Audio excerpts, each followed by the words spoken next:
Hello students, excellent learning के video में आपका स्वागत है। आज हम जो प्रीवियस ईयर के क्वेश्चंस का कंप्लीट एनालिसिस कर रहे हैं उसका लेकर के आए हैं पार्ट 22। ठीक है, पार्ट 22 में हम क्वेश्चंस को सॉल्व करेंगे, मैथ्स और साइंस के जो क्वेश्चन पूछे गए हैं उनको। और आज फर्स्ट से लेकर के 10 क्वेश्चंस को, यानी कि इसके अंदर दिए हुए हैं 31 से 40 तक क्वेश्चन, उनको हम सॉल्व करेंगे। ये पेपर है सी टेट 2024 जनवरी का, और इसका कंप्लीट एनालिसिस करना ये आपके लिए उपयोगी है, सी टेट के लिए भी जो 2024 जुलाई में होने वाला है। उसके साथ ही आने वाली रीट भर्ती परीक्षा 2024 में भी आपके लिए ये बहुत ही महत्वपूर्ण है ये पेपर। तो इन पेपर को सॉल्व करने से हमें पता चलता है कि हमने जो भी चीज़ें याद की हैं, समझी हैं, उनको हम एग्ज़ाम हॉल के अंदर किस प्रकार से अप्लाई कर सकते हैं, या क्वेश्चन में हम किस प्रकार से आंसर को चूज़ कर सकते हैं। तो एक तरह से ये एक एप्लीकेशन है। तो शुरू करते हैं आज का जो मैथ्स का जो पेपर है उसका क्वेश्चन फर्स्ट। ये देखिए 31। सबसे सही उपयुक्त विकल्प हमें चूज करना है और see the number pattern given below. ये नंबर का पैटर्न हमें दिया गया है। What will be the next two terms, यानी ये पैटर्न दिया गया है और इसके अगले दो पदों को हमें ज्ञात करना है। तो हमें क्या करना है कि इन पदों में एक रिलेशन देखना है कि किस रिलेशन से ये संख्याएं आ रही है। तो उसी हिसाब से हम नेक्स्ट टू जो स्टेप्स है, टू टर्म्स जो है, उनको हम कैलकुलेट कर सकते हैं। तो अब देखिए 1, 8 और 27। पहले यहाँ से देखते हैं 8। 8 2 का क्यूब यदि हम करते हैं तो 8 आ जाता है। 2 इंटू 2 इंटू 2, 4 4 2 सा 8। 27 किसका होगा? ये होगा 3 का क्यूब होगा, ये 27 आ जाएगा। और उसके बाद में 64 हो जाएगा, 4 का क्यूब हो जाएगा, 4 इंटू 4 इंटू 4, 64 आ रहा है। और 125 किसका हो रहा है? ये हो रहा है 5 का क्यूब हो रहा है। तो अब इसका मतलब ये एक सीक्वेंस से चल रहा है और 1 का क्यूब भी 1 होगा।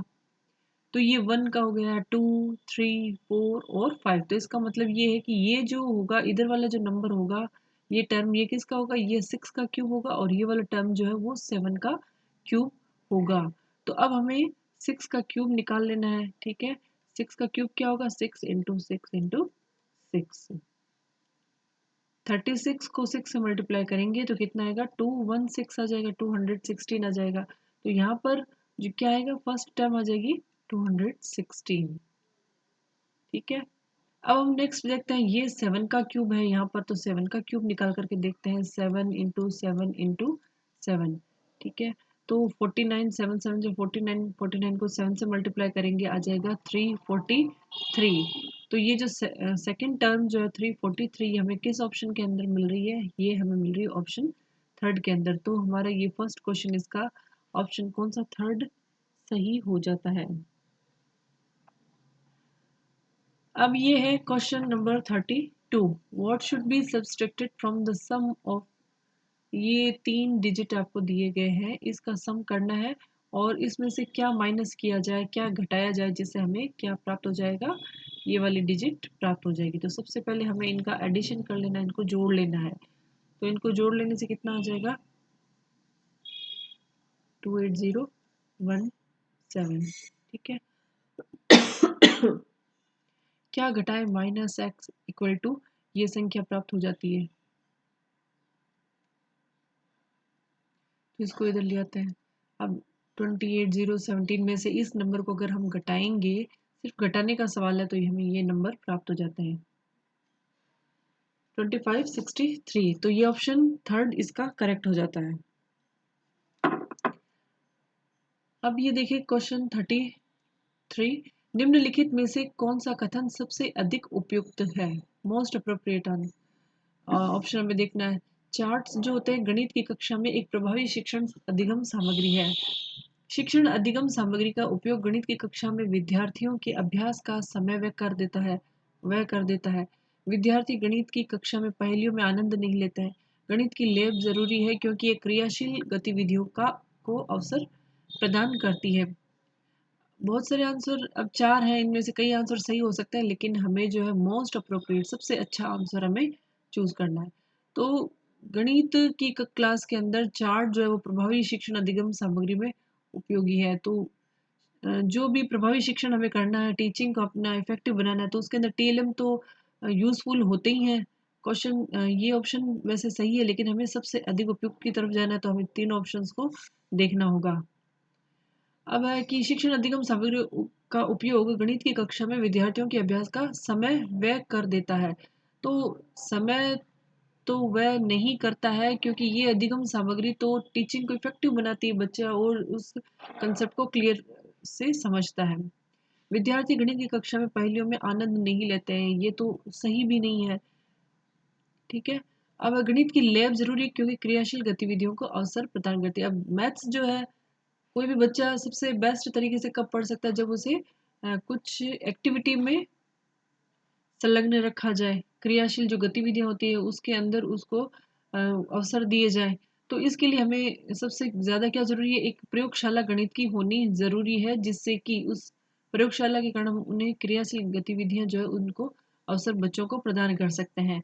तो सबसे जो बेस्ट आंसर है वो है हमारा फोर्थ ऑप्शन।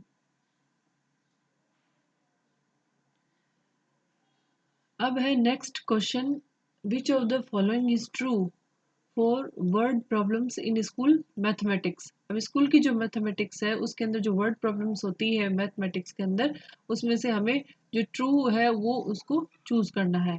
निम्नलिखित में से कौन सा स्कूल गणित में इबारती सवालों के लिए सही है। इबारती सवाल क्या होते हैं, वर्ड प्रॉब्लम को इबारती सवाल कहते हैं। कौन सी सही चीज है वो हमें ढूंढनी है। नंबर एक, इबारती सवाल गणितीय निदर्शन के उदाहरण नहीं होते हैं। Word problem are not example of mathematical modelling. इबारती सवाल केवल माध्यमिक कक्षाओं में महत्वपूर्ण होते हैं। इबारती सवाल गणित में कार्य विधिक ज्ञान पर अधिक केंद्रित होते हैं। इबारती सवाल उन अभ्यासों को संदर्भित करते हैं जब बच्चा परिस्थिति को एक ऐसा औपचारिक रूप देता है जिसमें गणितीय तकनीक को लागू किया जा सके। वर्ड की जो प्रॉब्लम्स होती है, तो उसमें क्या है कि गणितीय निदर्शन के उदाहरण नहीं होता है, तो उदाहरण तो उसके अंदर होते ही हैं। हम वर्ड प्रॉब्लम्स जो होती है उनको हम कई उदाहरणों से समझा सकते हैं, तो ये गलत है। केवल माध्यमिक कक्षाओं में महत्वपूर्ण होते हैं, ये ज़रूरी नहीं है। उच्च माध्यमिक और छोटी कक्षाओं के लिए भी बहुत उपयोगी होते हैं, तो ये भी गलत है। केवल इनके लिए हो, ये नहीं होता है। अब इबारती सवाल गणित में कार्यविधिक ज्ञान पर अधिक केंद्रित होते हैं। Focus more on procedural knowledge in mathematics, ये भी सही नहीं है। अब जो सही आंसर है वो क्या रह गया, अब तो ऑप्शन फोर रह गया कि ये उन अभ्यासों को संदर्भित करते हैं जब हम वर्ड प्रॉब्लम करते हैं, तो ऐसी सिचुएशन जो होती है, तो उन सिचुएशन में हम गणित की जो हमारी प्रॉब्लम्स है उनको किस प्रकार से लागू कर सकते हैं, गणित को हम कहाँ यूज कर सकते हैं, तो ऐसे अभ्यास होते हैं वर्ड प्रॉब्लम्स के अंदर। तो option fourth most appropriate answer है। अब ये देखिए एनईपी 2020 से ये सवाल आए हैं। एनईपी 2020 जो है अभी भी लागू हुआ, तो ये जो चीज़ें हैं इसमें से काफ़ी क्वेश्चंस पूछे जाने की संभावना है। जनवरी 2024 में भी पूछा गया है, तो जुलाई 24 में जो एग्ज़ाम होने वाला है रीट का हो चाहे सी टेट का, उसमें भी ये बहुत इंपॉर्टेंट है। अब इस सवाल में क्या पूछा गया है कि according to National Education Policy NEP 2020 assessment of learners include, राष्ट्रीय शिक्षा नीति 2020 के अनुसार शिक्षार्थियों का आकलन में क्या शामिल किया गया है। तो हमारी जो एनईपी 2020 है उसके अंदर जो लर्नर्स है, जो स्टूडेंट्स है, उनके सभी आयामों को आकलन को शामिल किया गया है, चाहे वो संज्ञानात्मक हो, भावात्मक हो, मनोगत्यात्मक आयाम हो। तो यहाँ ऑप्शन फर्स्ट सही है। अब है 36th क्वेश्चन, अगेन ये 2020 एनईपी से ये सवाल है, और इसमें ये सवाल पूछा गया है कि एनईपी जो है 2020 talks about knowledge of India, which of the following are not included in it। ठीक है। तो 2020 जो एनईपी है वो नॉलेज ऑफ इंडिया के बारे में बात करती है, भारत के ज्ञान के बारे में बात करती है। तो भारत के ज्ञान के बारे में बात करती है, ठीक है, लेकिन इन चारों में से वो चीज़ उसके अंदर कौन सी नहीं है वो हमें ढूंढना है। नंबर एक, विभिन्न विषयों जैसे गणित, खगोल विज्ञान, चिकित्सा, कृषि इत्यादि के हिस्से के रूप में आदिवासी ज्ञान अधिगम के स्वदेशी और पारंपरिक तरीके। अब सांस्कृतिक आदान प्रदान कार्यक्रमों के हिस्से के रूप में विभिन्न राज्यों का दौरा। तीसरा, विद्यार्थियों के ज्ञान में वृद्धि के आकलन के लिए औपचारिक परीक्षाएं। आधुनिक भारत के प्रति प्राचीन भारत का ज्ञान और उसका योगदान। अब जो अलग अलग विषय हैं, चाहे वो गणित हो, चाहे वो विज्ञान हो, चाहे वो चिकित्सा हो, कृषि हो, तो जितने भी विषय हैं उनका जो स्वदेशी जो तरीके हैं, जो हमारे पारंपरिक तरीके रहे हैं, आदिवासी जो ज्ञान रहे हैं, तो ये जो तरीके हैं, ये तो इनको हम शामिल कर रहे हैं। ठीक है, ये तो है, हमें नहीं पर फोकस करना जो चीज़ नहीं है। अब कल्चरल जो एक्सचेंज प्रोग्राम है, सांस्कृतिक आदान प्रदान कार्यक्रम है, उनके लिए फील्ड विजिट करना डिफरेंट स्टेट्स की, तो ये भी है 2020 एनईपी के अंदर। फिर विद्यार्थियों के ज्ञान में वृद्धि के आकलन के लिए औपचारिक परीक्षाओं पर जोर नहीं दिया जाता, ये नहीं है। आधुनिक भारत के प्रति प्राचीन भारत का ज्ञान और योगदान, ये तो फर्स्ट ऑप्शन के अंदर ही आ गया, तो ये भी सही है, तो हमें नहीं वाला आंसर ढूंढना था। ये ऑप्शन 3 जो है ये हमारे इस क्वेश्चन का सही आंसर है।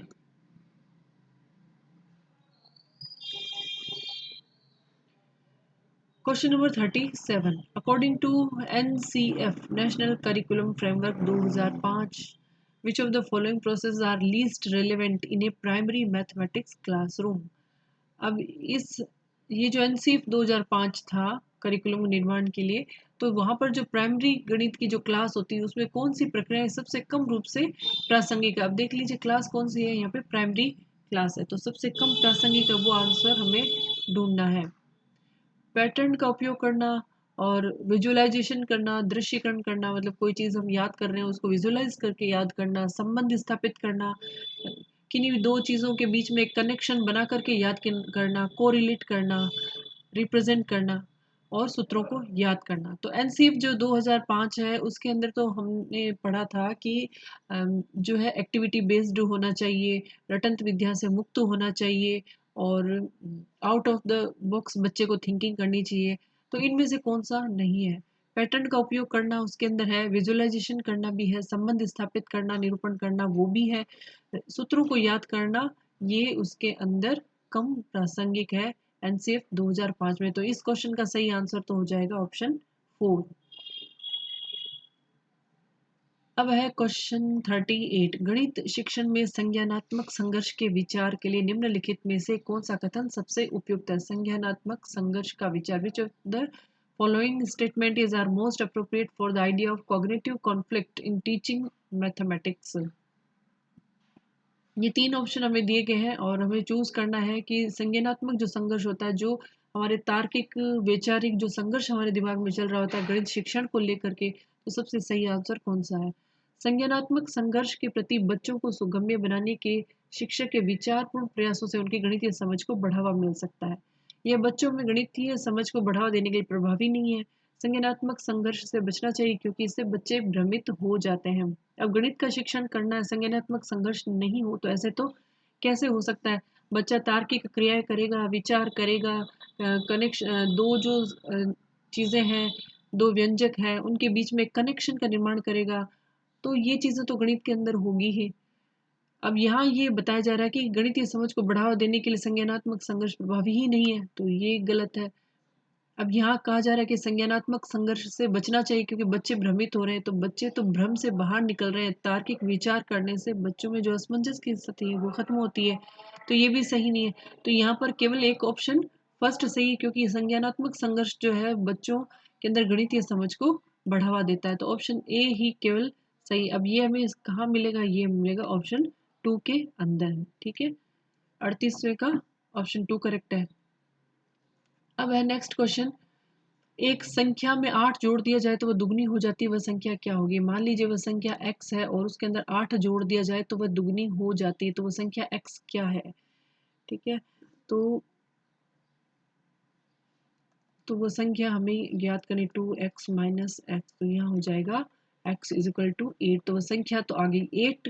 तो यहाँ ये संख्या जो है ऑप्शन फर्स्ट जो है 39 का ये सही हो गया। अब बहुत ही आसान सा सवाल है, त्रिभुज के सभी कोणों का योग क्या है। Sum of all angles of a triangle is, तो त्रिभुज के सभी कोणों का क्या योग क्या हो जाएगा, योग कर लेना है, तो ये आ जाएगा 180 डिग्री, ऑप्शन 2 करेक्ट हो जाएगा। ठीक है, तो 40 का हो गया option 2 180 degree sum of the all angles of a triangle is.